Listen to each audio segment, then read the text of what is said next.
জিব্রাইলকে বললেন, যাও ওই যে মাটির চামড়ার মতো পড়ছে ওখান থেকে একটু চামড়া তুমি নিয়ে আসো, আমি ওই মাটির অংশের চামড়া দিয়ে আদমকে তৈরি করব, সৃষ্টি করব।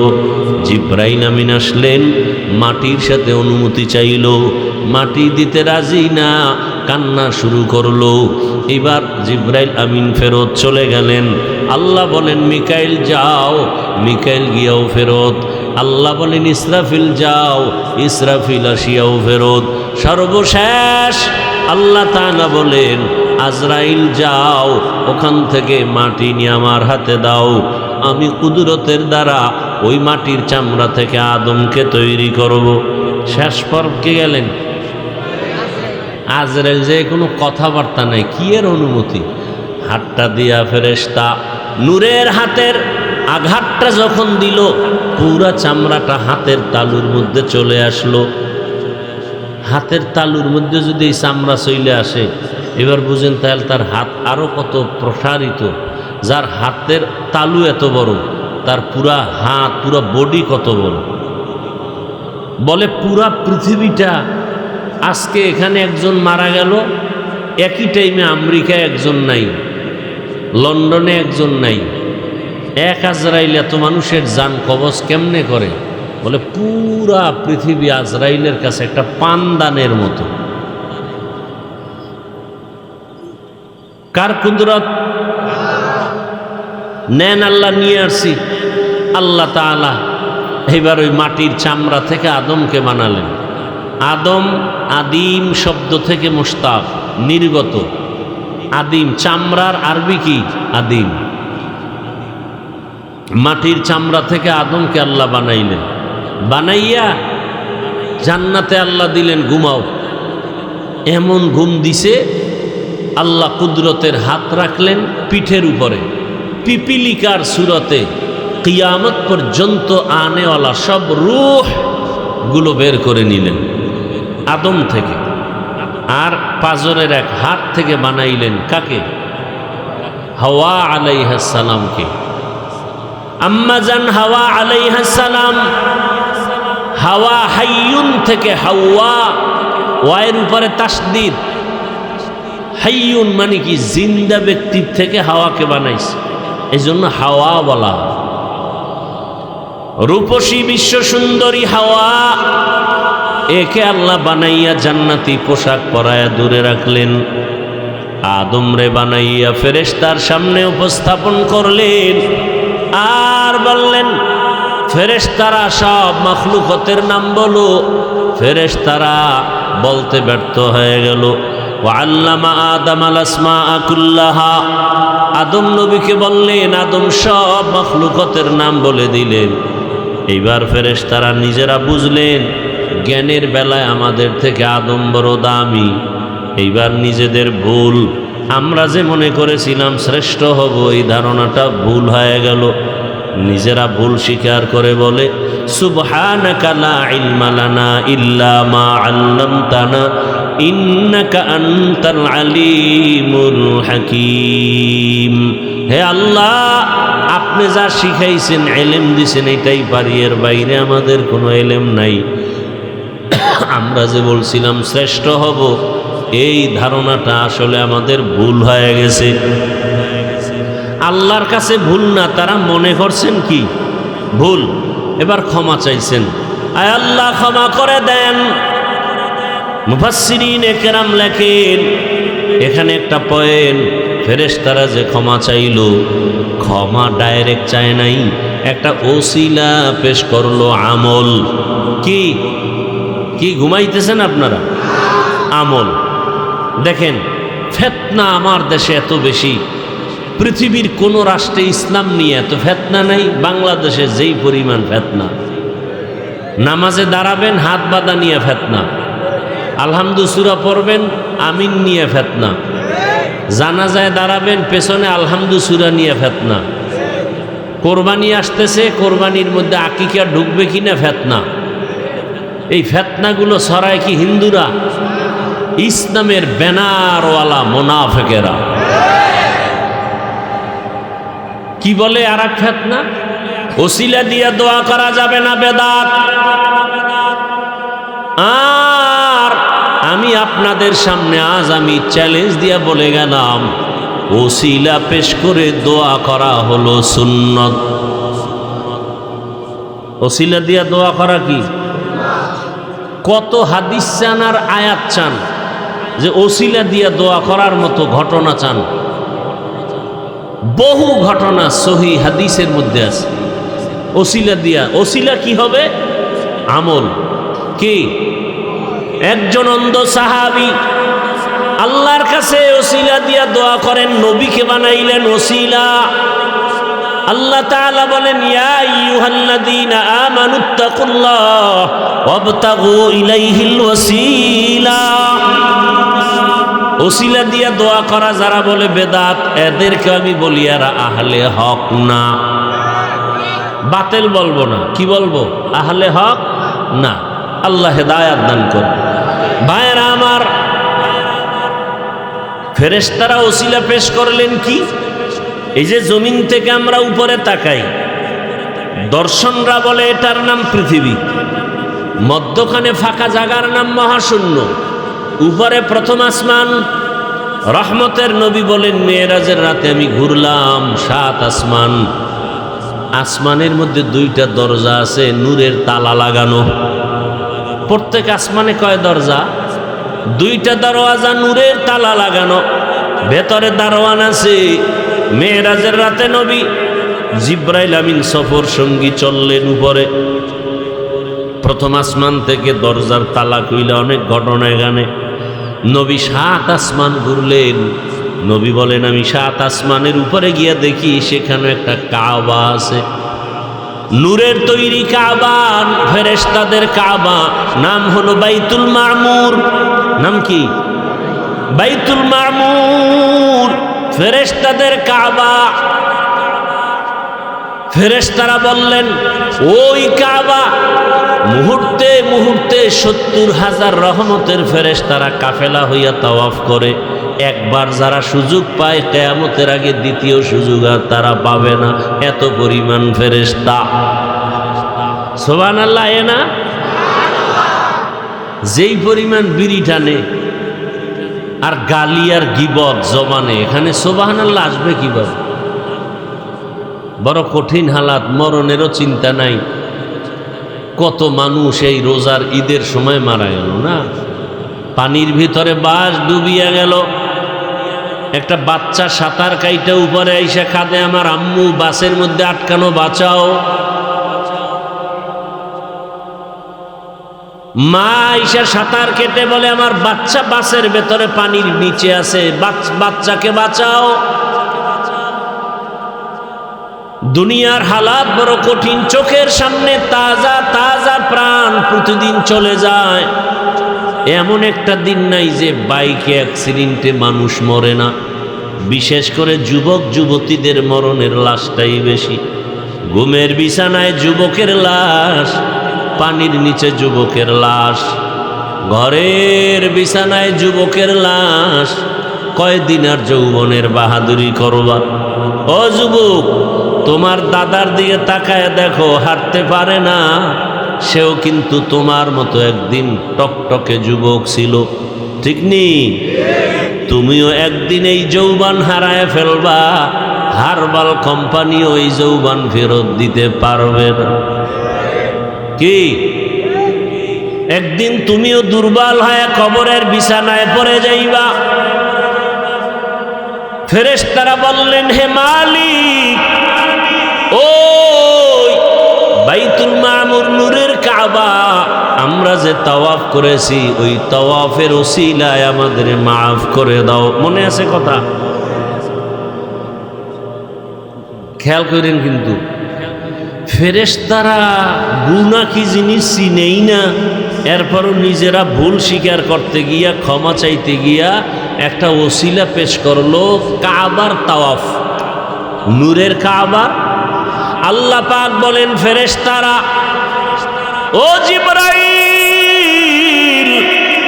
যেই মানুষ, যেই ফেরেশতারা তোমরা ওসিলা পেশ করো না ক্ষমার জন্য, কিন্তু যাদের আমি দুনিয়ায় পাঠাবো যেই মানুষ চাইলেই গুনাহ করবে, চাইলেই গুনাহ করবে, হাতের গুনাহ, জবানের গুনাহ, এই মানুষ দুনিয়ায় থাকিয়া গুনাহ করার পরে ক্ষমার একটা ব্যবস্থা তো তাদের বেলায় করা দরকার। আল্লাহ কয় জিবরাইল যাও, ওই যেখান থেকে মাটি আনছো ওখানে একটা কাবা বানাও। ওটা ফেরেশতাদের কাবা না, ওটা আমার বান্দাদের জন্য কাবা।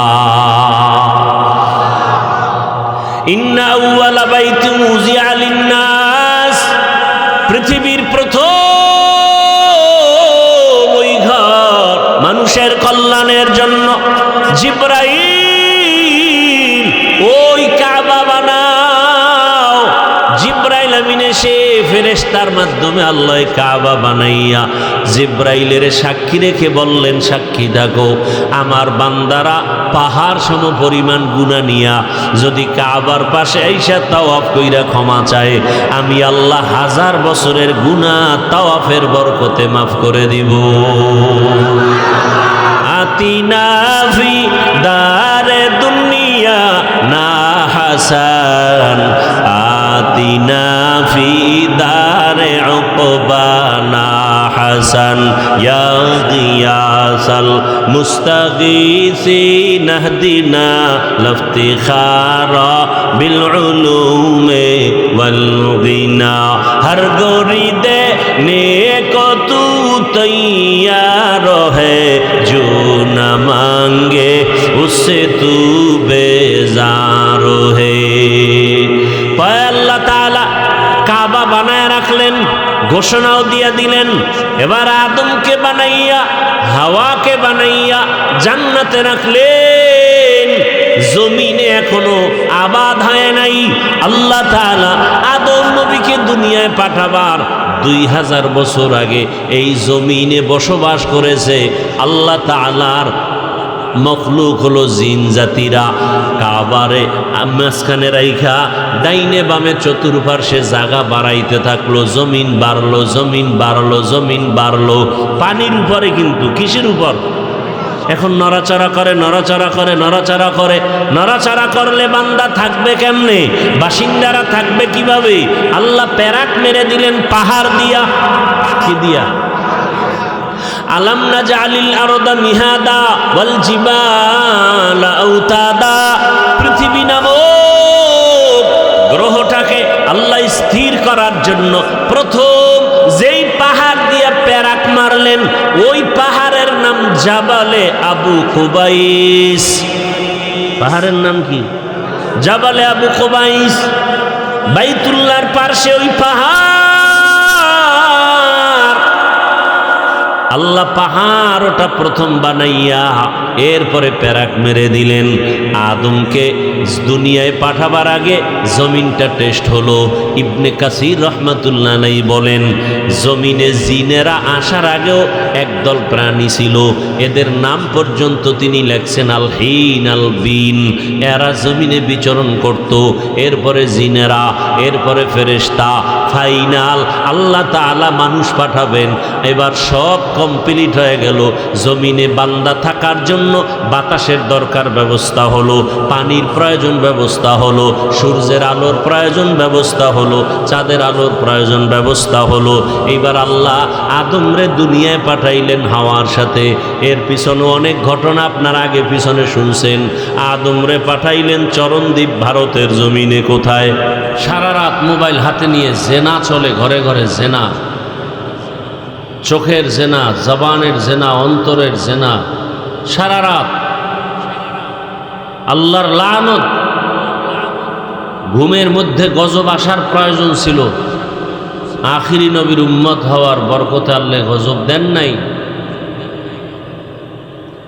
কাকে বুঝাচ্ছি এই কথাগুলো? কেন? আমার কি প্রয়োজন? শুধু জাহান্নাম থেকে বাঁচাবার জন্য, আর কিচ্ছু না। আপনার কবরে আপনি যাবেন, আমার কবরে আমি যাব। এই এলাকায় জীবনে না আসলেও আমাকে দাওয়াত না দিলে আর আসা হবে না। আমি এলাকা চিনি না, আপনাদের চিনি না, কিন্তু এই কথাগুলো দিলের ভেতর থেকে মহব্বতের নিরিখে বলতেছি, আজ মুসলমানের এত দুরবস্থা কেন?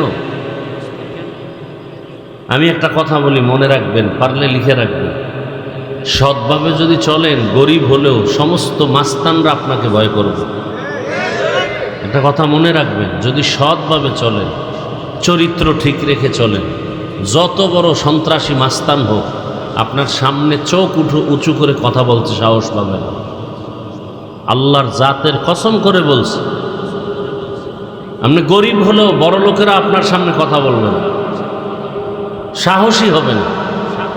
চরিত্র এমন একটা অমূল্য সম্পদ, আর চরিত্র যদি খারাপ হয়, কোটি টাকার মালিকও রিক্সার ড্রাইভারের জুতার বাড়ি খায়। নিজের থেকেই সে দুর্বল হয়। চরিত্র এমন একটা সম্পদ, নিজের থেকে সে দুর্বল হয়ে যায়। এত শক্তি, কথা বলার কিচ্ছু থাকে না, হারিয়ে ফেলে মুহূর্তের মধ্যে। দেখছেন নি অবস্থা? আপনাদের এই মাহফিল কর্তৃপক্ষ কেউ নাই, আমাকে কেন দাওয়াত দিলেন বলেন তো?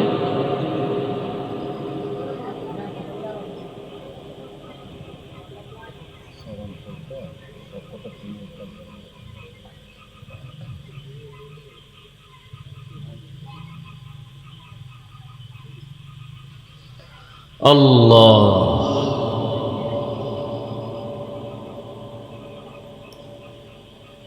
যাই হোক, মোবাইল নিয়ে দুই একটা কথা বললাম।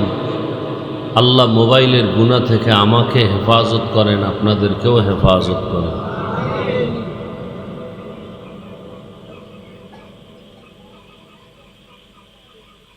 তো দুনিয়ার সব কিছু আল্লাহ বানাইছেন আমাদের জন্য, আর আমাদের আল্লাহ সৃষ্টি করেছেন আল্লাহর ইবাদতের জন্য। এখনো সৃষ্টি করেন নাই, সিদ্ধান্ত নেওয়া শেষ, সৃষ্টি করবেন। এবং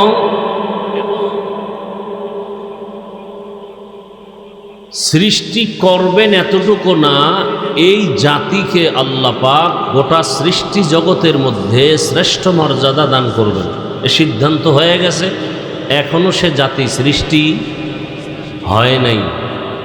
ফেরেশতাদের সাথে একটু পরামর্শ করলেন, খুব খেয়াল করবেন।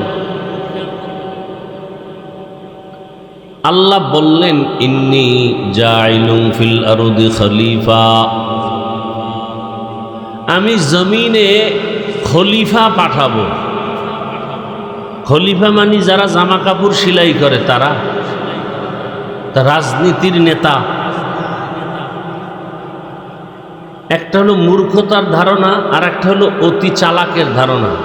খলিফার তর্জমা করে রাজনীতি। আল্লাহ দুনিয়াতে শাসন ক্ষমতা দিয়া মানুষকে পাঠাইছেন, পাঠাবেন, খলিফা বানাবেন। খলিফার অর্থ বলে রাজনীতির নেতা, অন্য শব্দে বলে, ডাইরেক্ট রাজনীতির নেতা বলে না। শাসক, রাষ্ট্র পরিচালনা সব নবীরা করেন নাই, হাতে গোনা মাত্র কয়েকজন। আর লক্ষাধিক নবীরা দাওয়াতের মাধ্যমে মানুষের দিকে দিনের কাজ করছেন। নূহ আলাইহিস সালাম ৯৫০ বছর শুধু দাওয়াত দিছেন। তাবলীগওয়ালারা দাওয়াতের কাজ করে না, এইভাবে করেছেন। আর একটা হলো রাষ্ট্র ক্ষমতা হাতে নিয়ে এরপরে ইসলামের কাজ করা। পয়গম্বর সুলাইমান করেছেন, দাউদ নবী করেছেন, বখতে নাসর করেছে। ওদিকে নমরুদ ইসলামের বিপক্ষে রাষ্ট্র ক্ষমতা নিয়ে ইসলাম ধ্বংসের অপচেষ্টা করেছে। আর এদিকে জুলকারনাইন বাদশাহ মুসলমানদের, সুলাইমান পয়গম্বর গোটা দুনিয়া, শুধু বাংলাদেশের মতো একটা দেশ না, গোটা দুনিয়া শাসন করেছেন। আমার রসুল শাসন করেছেন। আবু বকর, ওমর, ওসমান, আলী রাষ্ট্র ক্ষমতা হাতে নিয়ে দেশ পরিচালনা করেছেন। বাকি তর্জমা এটা না যে আল্লাহ রাজনীতি, রাষ্ট্র ক্ষমতা হাতে দেওয়ার জন্য দুনিয়াতে খলিফা পাঠাবেন, এই তর্জমা করা ঠিক না। আল্লাহ প্রতিনিধি বানাবেন, তাদের কাজ কি?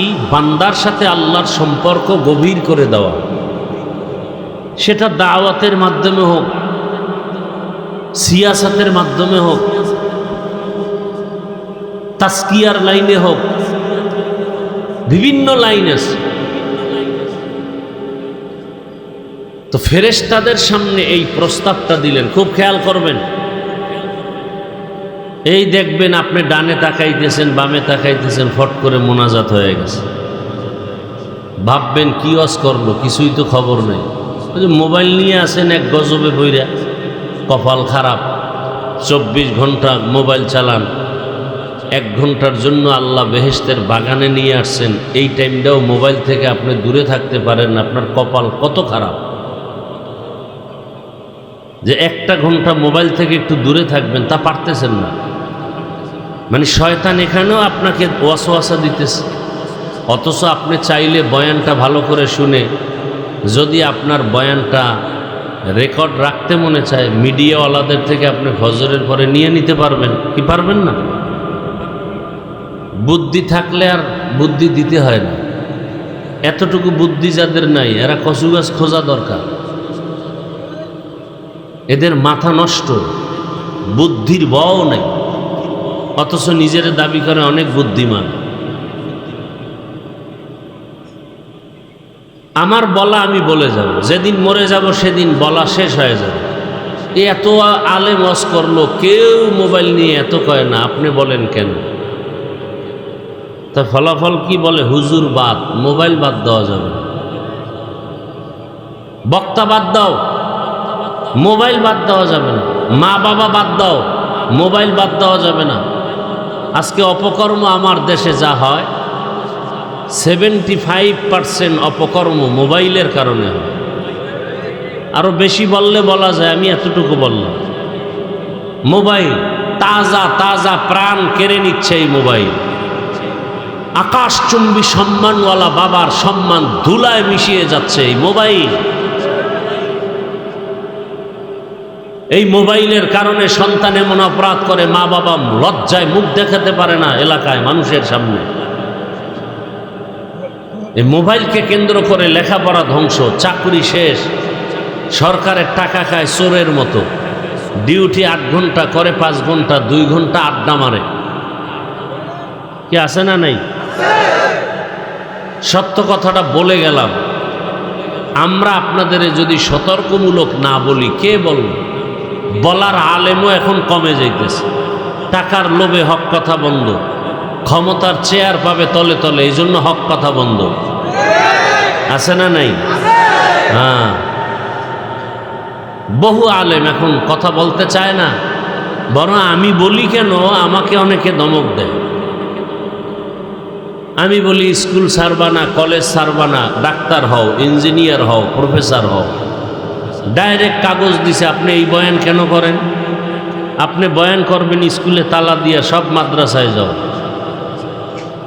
আমি বললাম এই বয়ান সব বক্তারা করে, আমি একটু আলাদা করি, যে ডাক্তার হও তবে বেয়াদব হয়েও না, প্রফেসর হও আহমদ শরীফের মতো বেঈমান হয়েও না, ডাক্তার হও তাসলিমার মতো বেঈমান নাস্তিক হয়েও না, আদর্শবান নেককার ডাক্তার হও। আমার দেশে আলেম ওলামা, পীর মাশায়েখ, বক্তা, মুফতি, মুহাদ্দিসের অভাব নাই। আমার দেশে ডাক্তারের অভাব, ইঞ্জিনিয়ারের অভাব।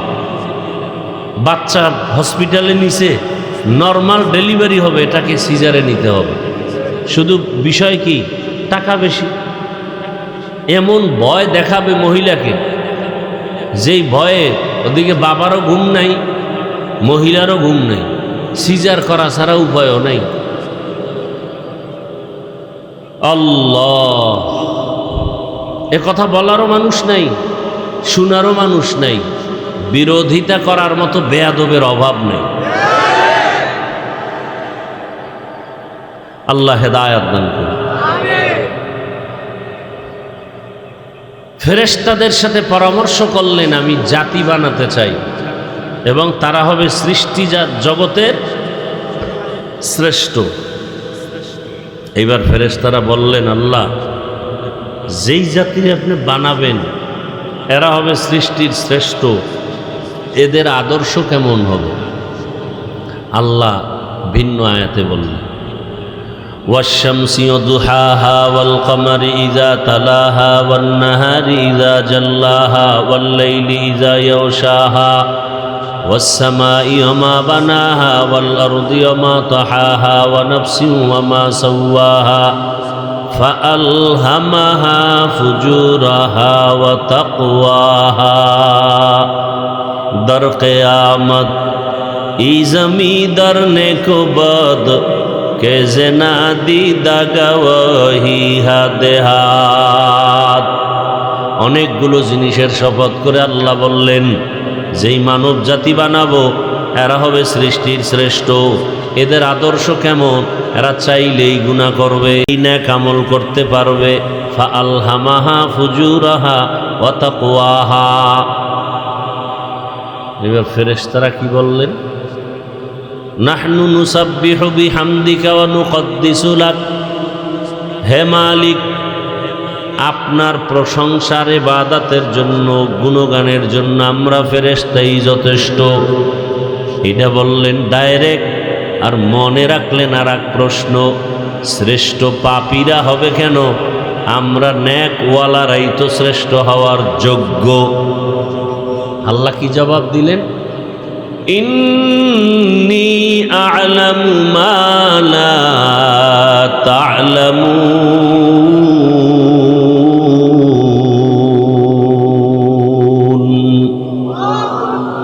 আমি আল্লাহ যা জানি তোমরা তা জানো। তোমরা ভাবতেছো পাপের মানুষগুলো শ্রেষ্ঠ হবে কেমনে? আমি পাপীকে শ্রেষ্ঠ বানাবো না। এমন এমন মানুষ জমিনের মধ্যে থাকবে, পাপ এদেরকে স্পর্শ করবে না। কিছু মানুষ হাতের গুনাহ করবে, চোখের গুনাহ করবে, জবানের গুনাহ করবে, অন্তর দিয়া গুনাহ করবে। আবার এমনও প্রিয় বান্দা জমিনে থাকবে, এরা হাত দিয়া গুনাহ করবে না, চোখ দিয়া গুনাহ করবে না, জবানের কথায় গুনাহ করবে না, অন্তরের কল্পনায় গুনাহ করবে না। শয়তান এদেরকে দেখলে বহু দূরে থাকবে। এমন নেক আমলওয়ালা বান্দা এখন আছে না নাই? এখনো আছে। আল্লাহ বলেন আমি যা জানি তোমরা তা। এইবার আল্লাহ পাক বলে তোমরা শ্রেষ্ঠ হওয়ার যে একটা দাবি অন্তরে রাখছো, আমি বাস্তবে এটার একটা নমুনা দেখাই। এই খেয়াল করেন, কথা কোথার থেকে কোথায় যাই। বিষয়বস্তু যেটা নিছি এটা শেষ করতে বহু টাইম, বাকি আমি আধা ঘন্টায় শেষ করে দিব মূল কয়েকটা কথা বলে। পুরা বয়ান করলে সারা রাতেও শেষ করা যাবে না যে আয়াত নিছি। আল্লাহর নমুনা বানাইতে গিয়া এইবার এখন তো আমরা জমিনে আছি, গাছপালা আছে, এই পরামর্শ চলতেছে। জমিন তৈরি হয় নাই, সৃষ্টি জগতের কিচ্ছু নাই, মানুষও সৃষ্টি হয় নাই। দয়াময় আল্লাহ পৃথিবী নামক গ্রহ বানাবেন, সিদ্ধান্ত হয়ে গেল। কেমনে বানাবেন? আল্লাহ একটা মুক্তা বানালেন। মুক্তা নাম শুনছেন? মুক্তা কি অনেক বড় হয় না ছোট? কোথায় হয় জানেননি? সমুদ্রের ঝিনুকের ভেতরে। ভাদ্র মাসের অমাবস্যার রাত ওরা সমুদ্রের পাড়ে আসে, ওই ঝিনুক হা করে তাকায় থাকে। আল্লাহর রহমতের বৃষ্টির ফোঁটা পড়ে। সব ফোঁটায় কিন্তু মুক্তা হবে না। আল্লাহ যেই ফোঁটা চাইবেন ওই ফোঁটা ঝিনুকের মধ্যে পড়বে আর মুক্তা হবে। আস্তে মুখটা বন্ধ করে ঝিনুক সমুদ্রের পানির মধ্যে চলে যাবে। আল্লাহ কুদরতের দ্বারা মুক্তা বানাইয়া মুক্তাকে বললেন পানি দাও, পানি দাও, পানি দাও। পানি দেওয়া শুরু করলো। একটা মুক্তা থেকে এই পরিমাণ পানি আসলো। মুফাসসিরিনে কেরাম ঐতিহাসিকগণ লিখছেন 20 কোটি বর্গমাইল এরিয়ায় পানি ভরপুর। সুবহানাল্লাহ। না একবার সুবহানাল্লাহ বললে জান্নাতে একটা বিশাল বড় ফলের গাছ হয়ে যাবে। এক সোরার ঘরের সোরায় খায় আমি জান্নাত পাইলেই সারবো, আমার গাছের দরকার কি? কি বহু চালাক মানুষ আছে না? কয় ভাই আপনার দাওয়াত কা আলহামদুলিল্লাহ। কয় আপনার বাড়ি? বলে নাউজুবিল্লাহ। ভাইয়েরা আমার, 20 কোটি বর্গমাইল পরিমাণ পানি আসলো। এখন আপনি বলবেন এটা কেমনে সম্ভব? এটা গাঞ্জাখুরি কথা। একটা মুক্তা থেকে এত পানি কিভাবে আসে? হ্যাঁ, অনেক কথা বুঝে আসলেও মানতে হবে, না হয় ঈমান চলে যাবে। আবার অনেক বিষয় বুঝে আসবে না, তারপরও মানতে হবে। কি সব কথা বুঝে আসবে? আলিফ লাম মিম আসেনি কোরআনে? এখন এটার কোনো অর্থ আছে? নবীও বলে অর্থ জানি না। আবু বকর সিদ্দিক বলেন এর অর্থ জানি না। আল্লাহু আলামু বিমুরাদিহি বিযালিক। এখন এর অর্থ আমিও জানি না। না যাই না যদি এখন আমি আলিফ লাম মিম পড়ি, সওয়াব হবে না গুনাহ? কিন্তু একদল ইউটিউবে বয়ান করে, ইউটিউবে এরা মিডিয়া ব্যক্তিত্ব। আমি কি মিডিয়া ব্যক্তিত্ব?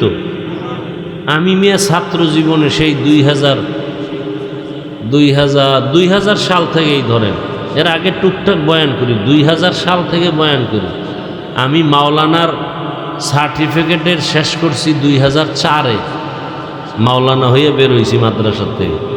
তাহলে 2000 থেকে আমি বয়ান, তখন 12 মাস আমার বয়ান চলে বলতে গেলে, 2-1 মাস ছাড়া।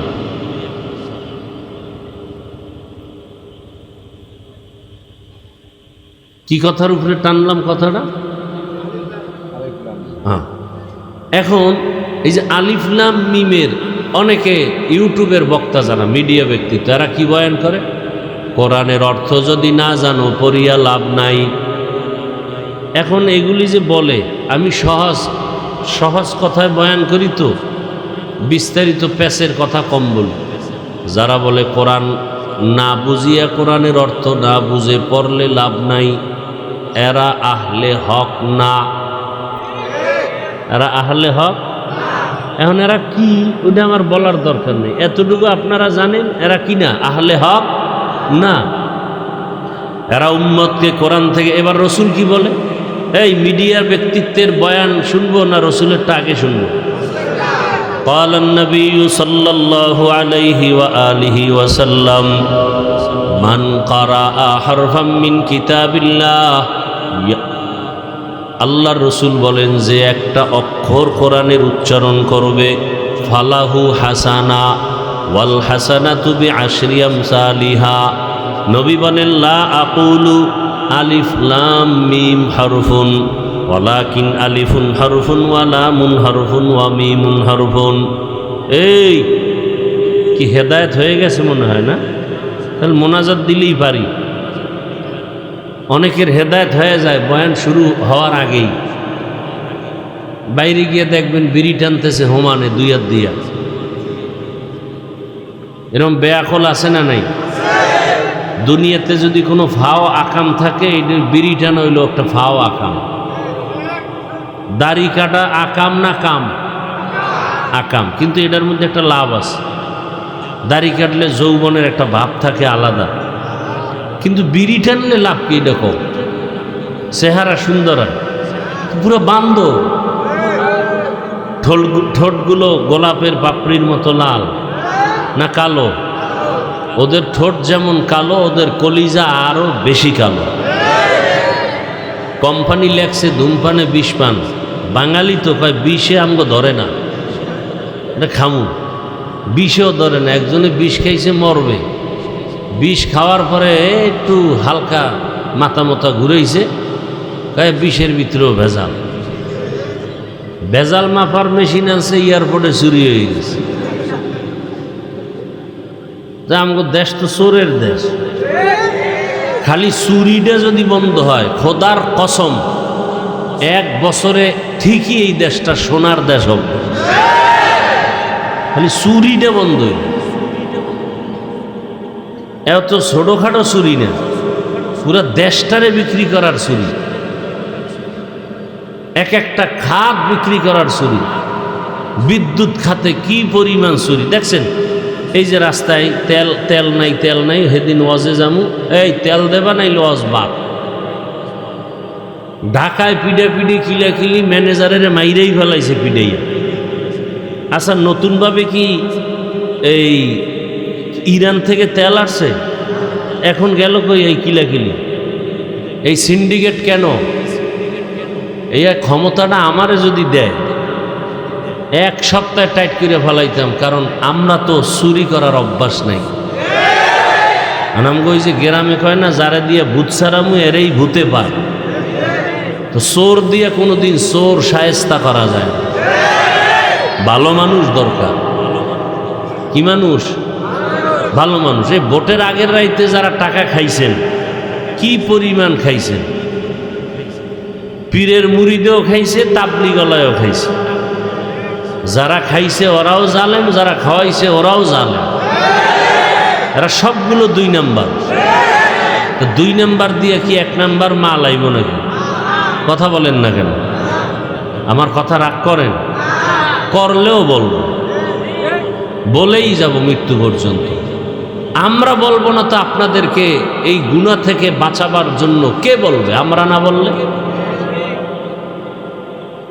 আল্লাহ হেদায়েত দান করুন। আল্লাহ, একটা মুক্তার থেকে কয় কোটি বর্গমাইল পানি? 20 কোটি বর্গমাইল পানি আছে। আচ্ছা, বটগাছ চিনেননি? বটগাছ, বটগাছটা হয়েছে কি জিব্রাইল আমিন দিয়ে গেছে? ওটা তো একটা কি কয় এটারে, বিচির থেকে হয়েছে না? সেই বটফলটার থেকেই তো হয়েছে। ওটা কি অনেক বড় না ছোট? এখন আমাকে যদি প্রশ্ন করি, জবাব দেন, এই ছোট বটফল থেকে বিশাল বড় গাছ বাইরে হলো কেমনি? একজনে পাগল হয়ে গেছে যে আয়নার ভিতরে চেহারাটা ঢুকলো কোন ছিদ্র দিয়া। পাগল, এই বেউসি হয়ে রয়েছে আধা ঘন্টা, যে ঢুকলো কোন জায়গা দিয়ে। ছিদ্র খুঁজতে খুঁজতে নিজের ছিদ্র হারাই এলাইছে। পাগল হয়ে গেছে। সিঙ্গারা খায়, সমুসা খায়, এতগুলো আলু, এই সিঙ্গারায় ঢুকলো কোন ছিদ্র দিয়ে? পাগল। এক বটফল, বিশাল গাছ, একটা কদুর বিচি থেকে বিশাল বড় ফল। দেখছেন নি আল্লাহর কুদরত? কার কুদরত? কাদের কুদরত তুদারি বরকামাল, আন্তা রব্বি আন্তা হাসবি যুল জালাল, তুহি কাদের জলিলুল্লাহ জাহাদার, বহর হালে তুহি মেরা নিগাহদার। আর একটু সামনে আগাবো তো। মুক্তা থেকে পানি আসছে 20 কোটি বর্গমাইল পরিমাণ পানি। সব আল্লাহর কুদরত। আল্লাহ পাক ওই পানির উপরে কুদরতের নজর দিয়েছেন। পানির মধ্যে তরঙ্গ শুরু হয়ে গেল, ঢেউ শুরু হয়ে গেল। ঢেউয়ের সাথে বাড়ি লেগে লেগে ফেনা জন্মাইল। ওই ফেনা জন্ম নিতে নিতে একের পরে একে মিশতে মিশতে গাঢ় হয়ে গেল। আল্লাহ কুদরতের নজর দিলেন, ওই ফেনার উপরে মাটির একটা চামড়ার মতো আবরণ পড়ে গেল। কার কুদরত? এবার এই যে কারবারটা চলতেছে, এটা বর্তমান পৃথিবী বা সেই সময়ের পৃথিবীর মধ্যখান জায়গা। ইন্না আউয়ালা বাইতিন মুজিয়া লিন্নাস লাল্লাযী বিবাক্কাতা মুবারাকান ওয়া হুদা, মুবারাকান ওয়া হুদাল লিল আলামিন।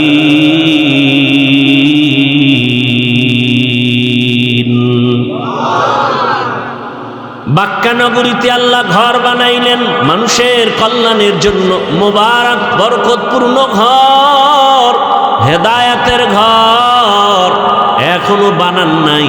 আল্লাহ সিদ্ধান্ত নিলেন, ও জিবরাইল, আদম নবীকে বানাবেন। আদম নবীকে বানাবার জন্য আল্লাহ তাআলার ইলমে তো সব আছে। ওই জায়গায় একটা ঘর আল্লাহ বানাবেন, ইবাদতের ঘর।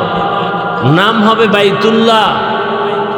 আল্লাহ জিব্রাইলকে বললেন, এখানেই একটা ঘর নির্মাণ করা হবে, এই জায়গা তুমি খেয়াল করে রাখো। আর জিব্রাইলকে বললেন, যাও ওই যে মাটির চামড়ার মতো পড়ছে, ওখান থেকে একটু চামড়া তুমি নিয়ে আসো, আমি ওই মাটির অংশের চামড়া দিয়া আদমকে তৈরি করব, সৃষ্টি করব। জিব্রাইল আমিন আসলেন, মাটির সাথে অনুমতি চাইল, মাটি দিতে রাজি না, কান্না শুরু করলো। এবার জিব্রাইল আমিন ফেরত চলে গেলেন। আল্লাহ বলেন, মিকাইল যাও, মিকাইল গিয়াও ফেরত। আল্লাহ বলেন, ইসরাফিল যাও, ইসরাফিল আসিয়াও ফেরত। সর্বশেষ আল্লাহ তাআলা বলেন, আজরাইল যাও, ওখান থেকে মাটি নিয়ে আমার হাতে দাও, আমি কুদরতের দ্বারা ওই মাটির চামড়া থেকে আদমকে তৈরি করব। শেষ পর্বে গেলেন আজরাইল, যে কোনো কথাবার্তা নাই, কি এর অনুমতি? হাতটা দিয়া ফেরেশতা নূরের হাতের আঘাতটা যখন দিল, পুরা চামড়াটা হাতের তালুর মধ্যে চলে আসলো। হাতের তালুর মধ্যে যদি এই চামড়া চলে আসে, এবার বুঝেন তাহলে তার হাত আরো কত প্রসারিত। যার হাতের তালু এত বড়, তার পুরা হাত, পুরা বডি কত বড়। বলে পুরা পৃথিবীটা, আজকে এখানে একজন মারা গেল, একই টাইমে আমেরিকায় একজন নাই, লন্ডনে একজন নাই। এক আজরাইল এত মানুষের জান কবজ কেমনে করে? বলে পুরা পৃথিবী আজরাইলের কাছে একটা পানদানের মতো। কার কুদরত? নেন আল্লাহ, নিয়ে আসছি। আল্লাহ তাআলা এবার ওই মাটির চামড়া থেকে আদমকে বানালেন। আদম আদিম শব্দ থেকে মুশতাক, নির্গত। আদিম চামড়ার আরবি কি? আদিম। মাটির চামড়া থেকে আদমকে আল্লাহ বানাইলেন। বানাইয়া জান্নাতে আল্লাহ দিলেন, ঘুমাও। এমন ঘুম দিছে, আল্লাহ কুদরতের হাত রাখলেন পিঠের উপরে, পিপিলিকার সুরতে কিয়ামত পর্যন্ত আনেওয়ালা সব রূহ গুলো বের করে নিলেন আদম থেকে। আর পাজরের এক হাত থেকে বানাইলেন কাকে? হাওয়া আলাইহিস সালামকে। আম্মাজান হাওয়া আলাইহিস সালাম, হাওয়া হাইয়ুন থেকে হাওয়া, ওয়ায়ের উপরে তাসদীদ। হাইয়ুন মানে কি? জিন্দা ব্যক্তির থেকে হাওয়াকে বানাইছে, এই জন্য হাওয়া বলা। রূপসী বিশ্ব সুন্দরী হাওয়া, একে আল্লাহ বানাইয়া জান্নাতি পোশাক পরায়া দূরে রাখলেন। আদম রে বানাইয়া ফেরেশতার সামনে উপস্থাপন করলেন, আর বললেন, ফেরেশতারা সব মাখলুকতের নাম বলো। ফেরেশতারা বলতে ব্যর্থ হয়ে গেল। ওয়াল্লামা আদম আল আসমাআ কুল্লাহা, আদম নবীকে বললেন, আদম সব মাখলুকতের নাম বলে দিলেন। এইবার ফেরেশতারা নিজেরা বুঝলেন, জ্ঞানের বেলায় আমাদের থেকে আদম বড় দামি। এইবার নিজেদের ভুল, আমরা যে মনে করেছিলাম শ্রেষ্ঠ হব, এই ধারণাটা ভুল হয়ে গেল। নিজেরা ভুল স্বীকার করে বলে, সুবহানাকা লা ইলমা লানা ইল্লা মা আল্লামতানা ইন্নাকা আনতাল আলিমুল হাকীম। হে আল্লাহ, আপনি যা শিখাইছেন, ইলম দিয়েছেন, এটাই পারি, এর বাইরে আমাদের কোনো ইলম নাই। আমরা যে বলছিলাম শ্রেষ্ঠ হব, এই ধারণাটা আসলে আমাদের ভুল হয়ে গেছে। আল্লাহর কাছে ভুল না, তারা মনে করছেন কি ভুল। এবার ক্ষমা চাইছেন, আয় আল্লাহ ক্ষমা করে দেন।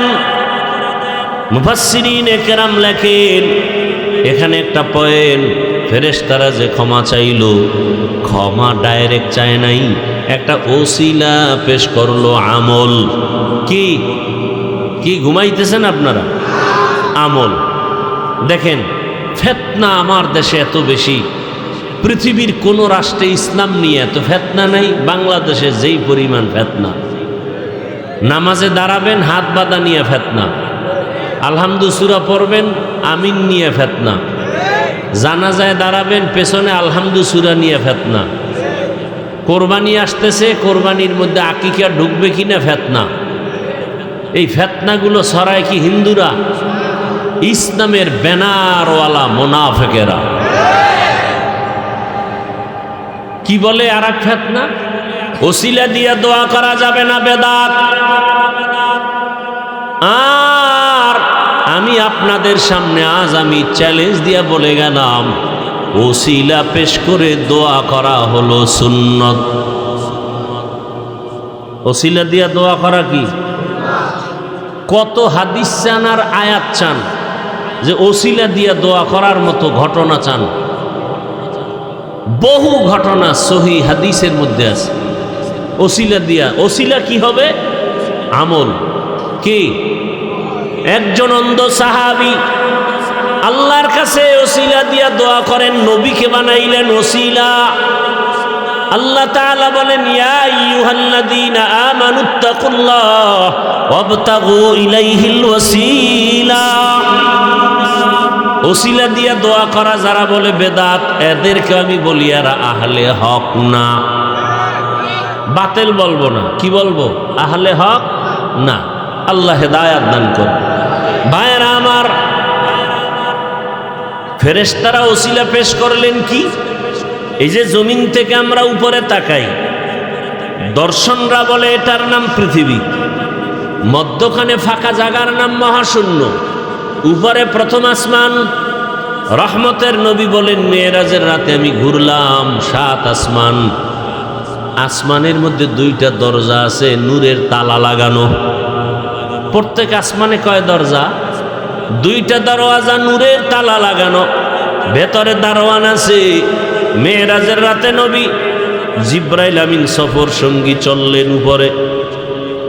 প্রথম আসমান থেকে দরজার তালা খুইলে অনেক ঘটনা এখানে। নবী 7 আসমান ঘুরলেন। নবী বলেন, আমি 7 আসমানের উপরে গিয়া দেখি সেখানে একটা কাবা আছে, নূরের তৈরি কাবা, ফেরেশতাদের কাবা। নাম হলো বাইতুল মামুর। নাম কি? বাইতুল মামুর, ফেরেশতাদের কাবা। ফেরেশতারা বললেন, ওই কাবা মুহূর্তে মুহূর্তে 70,000 রহমতের ফেরেশতারা কাফেলা হইয়া তাওয়াফ করে। একবার যারা সুযোগ পায়, কিয়ামতের আগে দ্বিতীয় সুযোগ আর তারা পাবে না, এত পরিমাণ ফেরেশতা। সুবহানাল্লাহ। এ না যেই পরিমাণ বিড়ি টানে আর গালি আর গিবত জবানে, এখানে সুবহানাল্লাহ আসবে কিভাবে? বড় কঠিন হালাত, মরণেরও চিন্তা নাই। কত মানুষ এই রোজার ঈদের সময় মারা গেল না? পানির ভিতরে বাস ডুবিয়া গেল। একটা বাচ্চা সাঁতার কাইটা উপরে আইসা কাঁদে, আমার আম্মু বাসের মধ্যে আটকানো, বাঁচাও। মা আইসা সাঁতার কেটে বলে, আমার বাচ্চা বাসের ভেতরে পানির নিচে আছে, বাচ্চাকে বাঁচাও। দুনিয়ার হালাত বড় কঠিন। চোখের সামনে তাজা তাজা প্রাণ প্রতিদিন চলে যায়। এমন একটা দিন নাই যে বাইকে অ্যাক্সিডেন্টে মানুষ মরে না। বিশেষ করে যুবক যুবতীদের মরণের লাশটাই বেশি। ঘুমের বিছানায় যুবকের লাশ, পানির নিচে যুবকের লাশ, ঘরের বিছানায় যুবকের লাশ। কয়দিন আর যৌবনের বাহাদুরি করবা? ও যুবক, তোমার দাদার দিকে তাকায় দেখো, হাঁটতে পারে না, সেও কিন্তু তোমার মতো একদিন টকটকে যুবক ছিল, ঠিক নেই? তুমিও একদিন এই যৌবন হারায় ফেলবা। হারবাল কোম্পানিও এই যৌবন ফেরত দিতে পারবে না। কি? একদিন তুমিও দুর্বল হয়ে কবরের বিছানায় পড়ে যাইবা। ফেরেশতারা বললেন, হে মালিক, ওই বাইতুল মামুর, নূরের কাবা, আমরা যে তাওয়াফ করেছি ওই তাওয়াফের ওসিলায় আমাদের মাফ করে দাও। মনে আছে কথা? খেয়াল করেন কিন্তু ফেরেশতারা গুনাহ কি জিনিস চিনেই না, এরপরও নিজেরা ভুল স্বীকার করতে গিয়া, ক্ষমা চাইতে গিয়া একটা ওসিলা পেশ করলো, কাবার তাওয়াফ, নূরের কাবা। আল্লাহ পাক বলেন, ফেরেশতারা, ও জিবরাইল,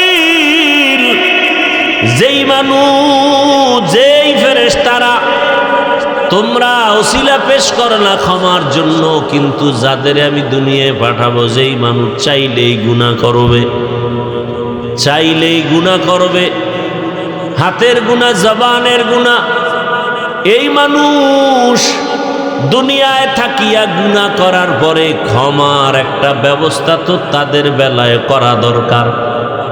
আল্লাহ কয় জিবরাইল যাও, ওই যেখান থেকে মাটি আনছো ওখানে একটা কাবা বানাও। ওটা ফেরেশতাদের কাবা না, ওটা আমার বান্দাদের জন্য কাবা।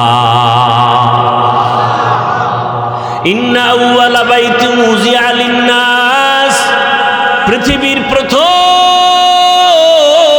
ওই ঘর মানুষের কল্যাণের জন্য। জিবরাইল ওই কাবা বানাও।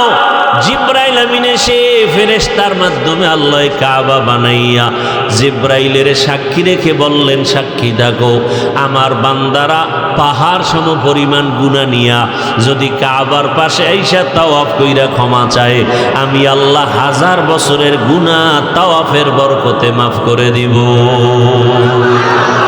আতিনা ফি দারে দুনিয়া না হাসান, আতিনা ফি দারে উকবা না হাসান, ইয়া গিয়াসাল মুস্তাগীসিন ইহদিনা লফতিখারা বিল উলুমে ওয়াল গিনা।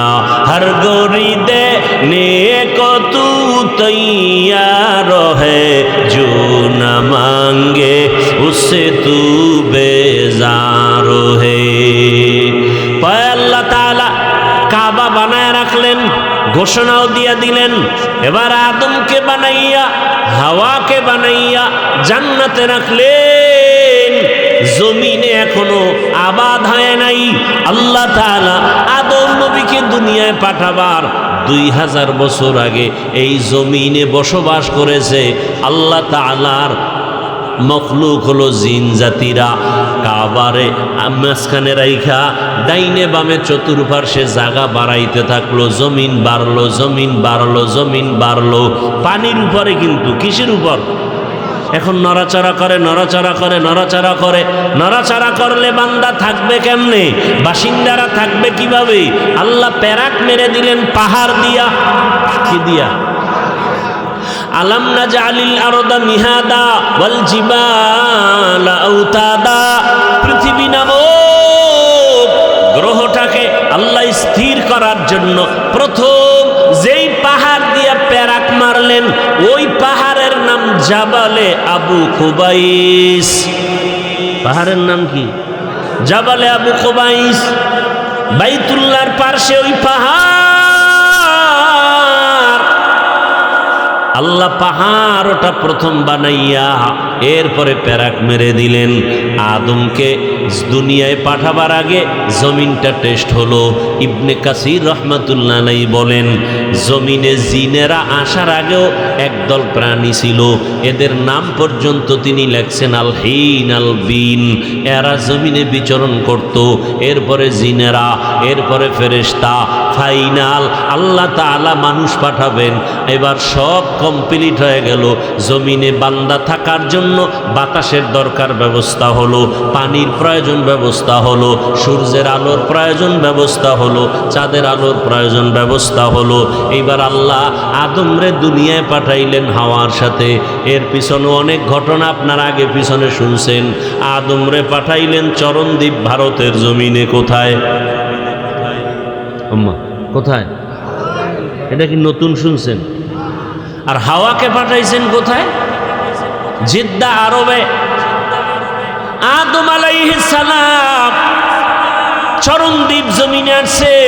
আবহাওয়া জান্নাতি হাওয়া, আর এই হাওয়া কি একনি? শরীরের সাথে মিলে না, কষ্ট হয়। আল্লাহ কয়, রে আদম, শরীরের সাথে দুনিয়ার হাওয়া বাতাস যদি অ্যাডজাস্ট করতে চাও, আমার কাবা সাফ করো এবং সুন্দর করে কাবা আবার নির্মাণ করো। আদম নবী তওয়াফ করার জন্য ভারতের জমিন থেকে হেঁটে হেঁটে গিয়া 1000 বার হজ করেছে। কয় হাজার বার? কোথার থেকে হাইটে গিয়া? ভারত থেকে হাইটে গিয়া। তাহলে ভারত আমার বাবার দেশ। কালকে লিখবি না বেয়াদবেরা যে আমি ভারতের দালাল? আমি বলি তোর 14 গোষ্ঠী দালাল। ভারত ওই বরকতি জমিন, যেই জমিন থেকে শুরু হয়েছে বাইতুল্লাহর হজ। ভারত ওই বরকতি জমিন, যেই জমিনের রাজধানীতে আজও দাঁড়িয়ে আছে মুসলমানের ঐতিহ্য কুতুব মিনার। কি সত্য কথাটা বলেন না কেন? না আমি বানায় বলতেছি, মিথ্যা বলতেছি? ভারত ওই বরকতি জমিন, সারা দুনিয়াতে যে ইসলামের খেদমত চলে তার পাওয়ার হাউস ভারতে দেওবন্দ। কি অস্বীকার করবেন? মাথার চুলে উকুন হইছে, এখন এই উকুন যন্ত্রণাদায়ক। চিকিৎসা কেমনে করব? কল্লা ফালাও। কি এই চিকিৎসা? উকুন মাথায় হইছে, চুল ফালায় দাও। কি ফালায় দাও? চুল ফালায় দাও। স্কুলে ছাত্র অন্যায় করছে, ছাত্রের বিচার করো। স্কুলে তালা দেবা? মাদ্রাসায় কেউ অন্যায় করছে, অন্যায়কারীর বিচার করো। মাদ্রাসা খারাপ হয়ে যাবে? আওয়ামী লীগের কেউ অন্যায় করছে, অন্যায়কারীকে শাস্তি দাও, জেলখানায় ঢুকাও, ফাঁসি লাগলে ফাঁসি দাও। তার মানে সবাই খারাপ? বিএনপির মধ্যে কেউ যদি অন্যায় করে বিচার করো, বিচারের আদালতে নিয়ে প্রয়োজন হলে ফাঁসি দাও। এজন্য সব বিএনপি খারাপ? ভারতের জমিনে উল্টাপাল্টা আজ আমার মুসলমানের উপরে কি পরিমাণ অত্যাচার, স্টিম রোলার চাপাই দেওয়া হচ্ছে, কি পরিমাণ আক্রমণ। আসামে মুসলমানের, হিন্দু উগ্রবাদীর আক্রমণ।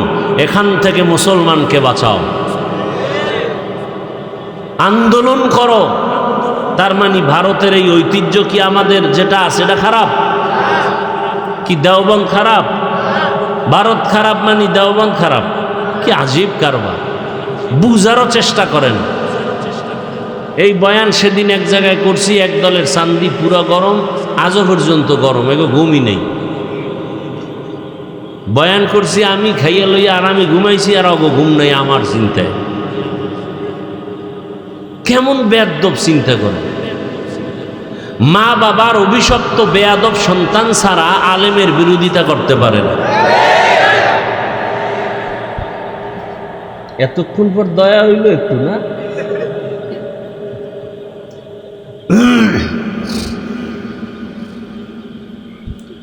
হায় হায় হায় হায়!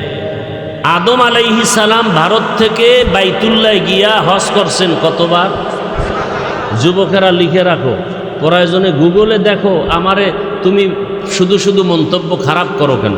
তুমি গুগলে সার্চ দাও, আমি যা যা বলে গেলাম সার্চ দাও। এরপরে এআই আছে না, লিখে দাও, ওকে প্রশ্ন করো, যা যা বললাম সব চলে আসবে, সব চলে আসবে। 1000 বার হজের মধ্যে 300 বার করছেন বড় হজ, আর 700 বার করছেন ওমরা। আমি এদিকে না পইরা না যাইনে বলতেছি। আপনি তো আউযুবিল্লাহ পারেন না, আপনি মন্তব্য করেন কেন? মানে আপনি কি বলবো, বলতে পারি, দরকার নেই। আল্লাহ হেদায়েত না দিলে কি করা? তো মরাডারে মারো কেন, কয় লড়ে কেন? কি আর করা?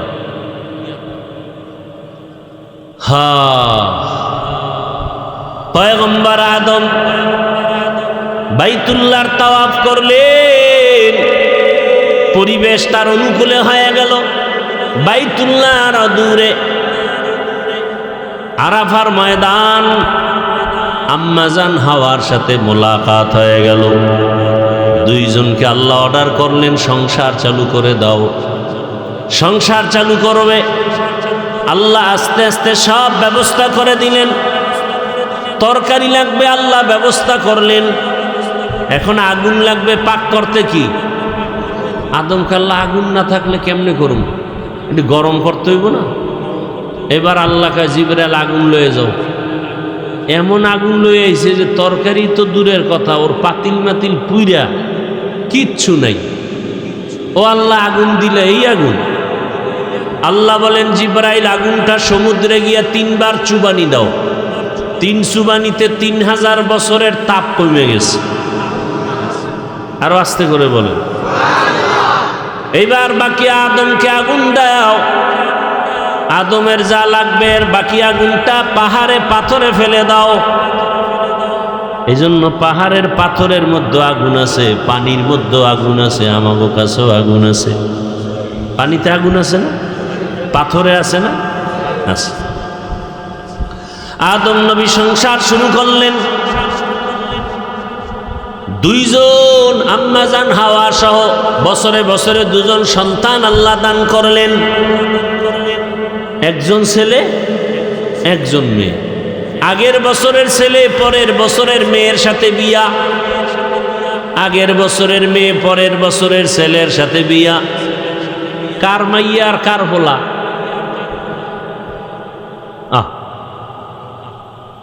এই এরা যায় কই? তা আমরা যাবো না? এরা যাইব 5 মিনিটের পথ, আমার তো সেই ঢাকা। আর হোক 2 কিলোমিটার কি একটা দূর হইল, বাও একসাথে যাবো। ব এই শেষ করে দেবো, শেষ করে দেবো। বয়ান কি আর জোর করে করা যায় না, এই এখনই শেষ করে দিচ্ছি। তো কোন কথা বলতেছিলাম? 2 সন্তান, একই মায়ের সন্তান নাকি আলাদা মা, আলাদা বাপ? আপনারাও কালকে থেকে এই নিয়মটা চালু করেন। কি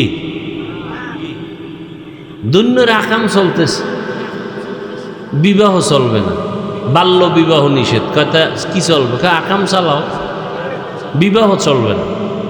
আহ, মাথা কেমনে নষ্ট আমাদের।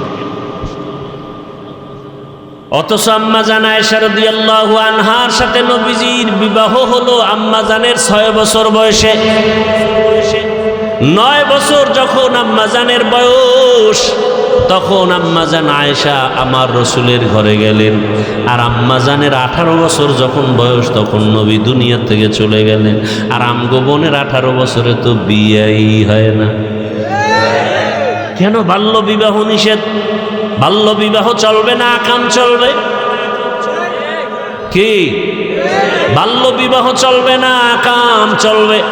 এজন্য বেপরদাও বেড়ে গেছে, মোবাইলও বেড়ে গেছে, গুনাহ বেড়ে গেছে। অথচ হালালভাবে বিবাহ করলে তো আর এই গুনাহ হতো না। বুঝার ক্ষমতা নাই, বুঝানোরও ক্ষমতা নাই। আল্লাহ তাআলা সবাইকে দিনের সহি বুঝ দান করেন, আমিন। আদম আলাইহিস সালাম দুনিয়ার থেকে এক পর্যায়ে বিদায় হয়ে গেলেন। এই খেয়াল করেন, আমি গুছাই নিছি কিন্তু সব কথা বলা যাবে না। আদম নবী বিদায়ের 600 বছর পর এখন আর উম্মতেরা নবী পায় না। মানুষগুলো কেমন যেন মূর্তি পূজা শুরু করলো। আদম নবী বিদায়ের কত পর? 600 বছর পরে দুনিয়াতে মূর্তি পূজা চালু করায় দিল ইবলিস। মূর্তি পূজা চলতে থাকলো আরো 600 বছর। কত হইল টোটাল? আদম বিদায়ের 1200 বছর পর জমিনে এমন একটা মানুষ ছিল না যে মূর্তি পূজা করে নাই। আল্লাহ সেই সময় উম্মতের হেদায়েতের জন্য, দাওয়াতের জন্য নূহ নবীরে পাঠাইলেন। নূহ নবী 950 বছর পর্যন্ত দাওয়াত চালাইয়া মাত্র 40 জন মুমিনের মূর্তি পূজাতে ফিরাইয়া নিলেন। কয়জন? কয়দিনে? 950 বছরে 40 জন মাত্র মূর্তি পূজা ছাড়লো। আল্লাহ জানায় দিলেন, নূহ আমি জানি আর একটা মানুষও এই মূর্তি পূজা ছাড়বে না। নূহ নবীকে আল্লাহ যদি নাই ছাড়ে এগো মাইরা ফালাও না কেন? নবী দোয়াই করে ফেললেন, قال نوح رب لا تذر على الأرض من الكافرين ديارا إنك إن تذرهم يضلوا عبادك ولا يلدوا إلا فاجرا كفارا। আল্লাহ কয় ঠিক আছে, দোয়া কবুল, সব সাইজ। তবে তুমি যাদের মুমিন বানাইছো আর তোমার সন্তানদের হেফাজতের জন্য একটা কিস্তি বানাইয়া আমি তুফান দিব, পানি বন্যা, কিস্তি বানাইয়া এদের কিস্তির মধ্যে রাখো। অন্যান্য প্রাণী একজোড়া করে, একজোড়া গরু, একজোড়া হাতি, একজোড়া মুরগি, একজোড়া ছাগল, একজোড়া পাগল, এরকম সব একটার মধ্যে উঠানোর জন্য কি বানাও? কিস্তি বানাও। আরে কি বানাও? কিস্তির অর্থ কি? এই একটা ফাও কথা কইলেন না? একটা নৌকার মধ্যে 2টা হাতি উঠলে আর 40 জন উঠলে, 40 জনই তো উঠতে পারেন, এর মধ্যে নৌকার তলা নেই।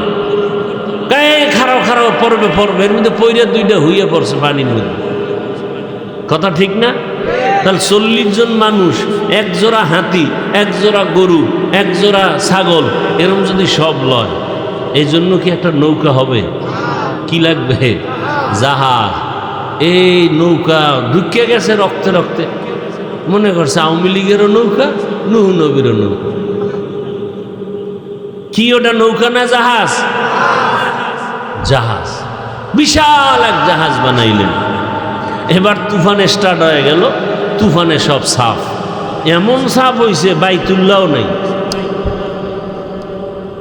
বাইতুল্লাহও নাই, নিশ্চিহ্ন হয়ে গেল পুরা জমিন। নতুন করে আল্লাহ নূহ নবীর 3 সন্তান দিয়া, হাম, সাম, ইয়াফাস, এই 3 জন দিয়া নতুন করে পৃথিবী আবার আবাদ হলো। এরা 3 জনে মিলে একটা শহর বানাইলো তদানীন্তন সময়, একটা আধুনিক শহর। কোরআনের ভাষায় ওই শহরের নাম বাবেল শহর। ইরাক নামের দেশের অন্তর্গত বাবেল। কি শহর? বাবেল। ওই শহরে এক সন্তান আসছিল, খোদা দাবি করনেওয়ালা নমরুদ। কি নাম? নমরুদ। দেয়া একদিন স্বপ্ন দেখে আগুন, আগুন আগুন একটা উঠা পুরা বাবেল জ্বালাইতেছে। স্বপ্নের থেকে ভয় পাইয়ে উঠা গণকারী বিদ্যার পণ্ডিতের ডাকছে, এই গণকরা কি দেখলাম? কয় শনি দেখছো? শনি। আগুন দেখো না, তোমার শনি, একটা পুত্র সন্তান আসতেছে, তোমার এই খোদাগিরি সব সাইজ করে ফেলাইবে। নমরুদ কয় তাহলে পুত্র সন্তান আর জন্ম আসছে? কয় না। মায়ের গর্ভে? কয় না। কয় তাহলে সব রেডি, আর পুত্র সন্তান আসতে দেওয়া হবে না, জন্ম নিয়ন্ত্রণ করো। এই নতুনভাবে ইতিহাসের পৃষ্ঠায় জন্ম নিয়ন্ত্রণের আইন করলো নমরুদ। বার্থ কন্ট্রোল, হ্যাঁ, জন্ম নিয়ন্ত্রণ ইসলামে হারাম। এক লাইনে জায়েজ আছে, নামগো বলা নিষেধ, কারণ বাঙালি তো তিল পাইলে তাল বানায় ফেলা, এই জন্য এটা বলি না, নিষেধ। তাহলে জন্ম নিয়ন্ত্রণের আইন করলো নমরুদ, আর এই আইন বাস্তবায়ন করার জন্য ডাইরেক্টরের দায়িত্ব দিল ইব্রাহিম নবীর বাবা আজরের। আল্লাহ কয় যেখানে বাঘের ভয় সেখানে রাত পোহায়। ডাইরেক্টরের ঘরেই ইব্রাহিমকে আল্লাহ পাঠানোর সিদ্ধান্ত নিয়ে নিলেন। এইবার এই ঘটনা তো কোরবানির দিকে এবার যাবে। ইব্রাহিম আসলো, কিভাবে কিভাবে সিরিয়ার জমিন ছাড়লো, আগুনের কুণ্ডলি সাজাইল। সব কথার এক কথা, ও যুবক বাবারা, বৃদ্ধ বাবাজিরা, পর্দার আড়ালের মা বোনেরা, বাইতুল্লাহ আমাদের হেদায়েতের ঘর। তওয়াফ করলে জীবনের গুনাহ মাফ, যেই বাইতুল্লাহর দিকে তাকায় থাকলে সওয়াব।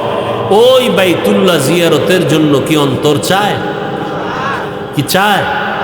তাহলে খালি পেটে, অন্তত প্রতিদিন খালি পেটে 3-4টা বিড়ি টানতেই হবে, তাড়াতাড়ি বাইতুল্লাহ যেতে পারবে। নামাজ ছাড়া বাইতুল্লাহ যাওয়া যাবে? যাবে না। নামাজ তো পড়বে নই, বাইতুল্লাহ যাওয়ার জন্য আলাদা একটা নামাজ আছে, ইশরাক নামাজ। ফজরের নামাজের পরে, সূর্য উঠার পরে। কি নামাজ? যারা ইশরাক নামাজ পড়বেন, উলামায়ে কেরাম চ্যালেঞ্জ দিয়া বলছেন, আল্লাহর উপরে ভরসা করে আল্লাহ তাকে বাইতুল্লাহ না দেখাইয়া কবরে নিবেন না। ওই বাইতুল্লাহ যাও, কত ছোট ছোট বাচ্চারাও যায়, ভাগ্য ভালো হলে কত গরিবরাও যায়। বাইতুল্লাহ যাইতে টাকা লাগে না, চোখের পানি লাগে, অন্তর লাগে গুণামুক্ত। অতএব আমি শুরুতেও বলেছিলাম, ডাক্তার হও, ইঞ্জিনিয়ার হও, বাধা নাই, নেককার ডাক্তার হও। ও যুবক বাবা, তোমার মতো কত যুবক ইঞ্জিনিয়ার, ডাক্তার, প্রফেসর 5 ওয়াক্ত নামাজ পড়ে, তুমি পারো না কেন? স্কুলে কলেজে পড়ে 5 ওয়াক্ত নামাজ পড়ে, তুমি পারো না কেন? ব্যবসা করে ব্যবসায়ী নামাজ পড়ে, চাকরি করে চাকরিজীবী নামাজ পড়ে, তুমি পারো না কেন? আমি তো চাই তুমি ডাক্তার হও, 5 ওয়াক্ত নামাজি ডাক্তার, 5 ওয়াক্ত নামাজি ইঞ্জিনিয়ার হও, 5 ওয়াক্ত নামাজি কোরআন পড়নেওয়ালা প্রফেসর হও। ও পর্দার আড়ালের আম্মা জানেরা, এই সন্তানটা দুনিয়াতে রেখে যাবেন, জীবন ধন্য হবে। আপনারাও 5 ওয়াক্ত নামাজ পড়েন, ইশরাক পড়েন, সন্তানটাকে আদর্শওয়ালা বানাবেন। বাইতুল্লাহর হজ নসিবে যদি আল্লাহ দান করেন, ভাগ্য ভালো। আল্লাহর কাছে দোয়া করেন, কান্না করেন, আর গুনাহ করিয়েন না। পেছনে যত অন্যায় করেছেন, ভালো সন্তানের মা হয়ে যান। আর মোবাইলে সময় নষ্ট করবেন না, স্বামীর মাল হেফাজত করবেন, 5 ওয়াক্ত নামাজ পড়বেন, খেয়ানত করবেন না। বৃদ্ধ বাবাজিরা, আপনারাও তওবা করেন, আর গুনাহ করবেন না, নামাজ ছাড়বেন না। আদর্শ সন্তানের বাবা হয়ে কবরে যাবেন। সন্তান যেন একদিন আপনাদের কথা শুনে গর্ব করে, দোয়া করে, মা বাবা বড় আদর্শবান ছিল, কোনোদিন তর্ক করে নাই, মায়ের সাথে ঝগড়া করে নাই, মোবাইলে সময় নষ্ট করে নাই, নামাজ ছাড়ে নাই। এমন গর্ব সন্তান করবে আপনাকে নিয়া। এমন বাবা হয়ে কবরে যান, মা হয়ে কবরে যান। আল্লাহ তাআলার কাছে পেছনের গুনাহ থেকে তওবা করেন। আর হাতের গুনাহ করব না, চোখের গুনাহ করব না, জবান দিয়ে গুনাহ করব না, মোবাইলে গুনাহ করব না, নামাজ ছাড়ব না, দাড়ি কাটব না। মা বাবার দোয়া, শিক্ষকের দোয়া, ওলামায়ে কেরামের দোয়া পরামর্শ নিয়ে নবীজির আদর্শ মেনে চলব। আল্লাহ সবাইকে তৌফিক দান করেন, আমিন।